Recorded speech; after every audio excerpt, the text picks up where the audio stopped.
When we watch a film or a play, we know that the actors probably learned their lines from a script, which essentially tells them what to say and when to say it. A piece of written music operates on exactly the same principle. In a very basic sense, it tells a performer what to play and when to play it. Aesthetically speaking, there's a world of difference between, say, Beethoven and Justin Bieber. But both artists have used the same building blocks to create their music: notes. And although the end result can sound quite complicated, the logic behind musical notes is actually pretty straightforward.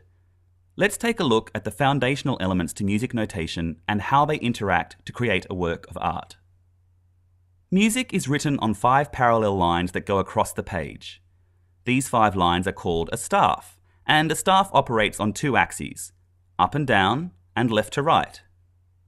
The up and down axis tells the performer the pitch of the note, or what note to play, and the left to right axis tells the performer the rhythm of the note, or when to play it.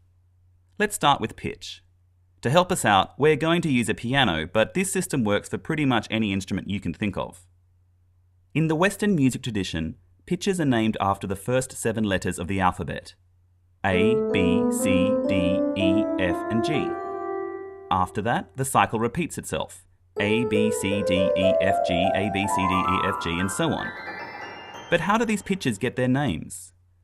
Well, for example, if you played an F and then played another F higher or lower on the piano, you'd notice that they sound pretty similar compared to, say, a B.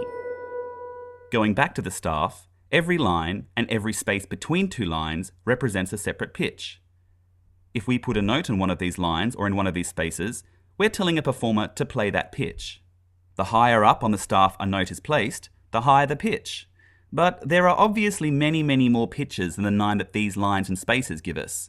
A grand piano, for example, can play 88 separate notes. So how do we condense 88 notes onto a single staff? We use something called a clef. A clef is a weird-looking figure placed at the very beginning of the staff, and it acts like a reference point telling you that a particular line or space corresponds to a specific note on your instrument. If we want to play notes that aren't on the staff, we kind of cheat and draw extra little lines called ledger lines and place the notes on them. If we have to draw so many ledger lines that it gets confusing, then we need to change to a different clef.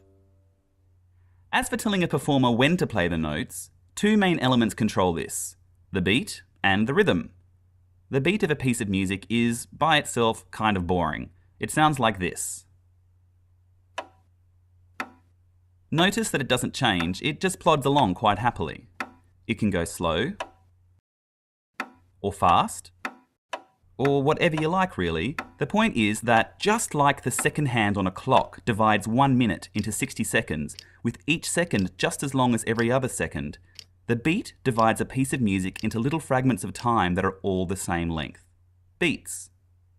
With a steady beat as a foundation, we can start adding rhythm to our pitches, and that's when music really starts to happen. This is a quarter note. It's the most basic unit of rhythm, and it's worth 1 beat.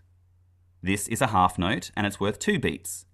This whole note here is worth 4 beats, and these little guys are eighth notes, worth half a beat each. Great, you say. What does that mean? You might have noticed that across the length of a staff, there are little lines dividing it into small sections. These are bar lines, and we refer to each section as a bar. At the beginning of a piece of music, just after the clef, is something called the time signature, which tells the performer how many beats are in each bar. This says there are 2 beats in each bar, this says there are 3, this one 4, and so on. The bottom number tells us what kind of note is to be used as the basic unit for the beat. 1 corresponds to a whole note, 2 to a half note, 4 to a quarter note, an eighth to an eighth note, and so on. So this time signature here tells us that there are 4 quarter notes in each bar. 1, 2, 3, 4, 1, 2, 3, 4, and so on. But like I said before, if we just stick to the beat, it gets kind of boring, so we'll replace some quarter notes with different rhythms. Notice that even though the number of notes in each bar has changed, the total number of beats in each bar hasn't. So, what does our musical creation sound like? Sounds okay, but maybe a bit thin, right? Let's add another instrument with its own pitch and rhythm. Now it's sounding like music. Sure, it takes some practice to get used to reading it quickly and playing what we see on our instrument, But with a bit of time and patience, you could be the next Beethoven. Or Justin Bieber.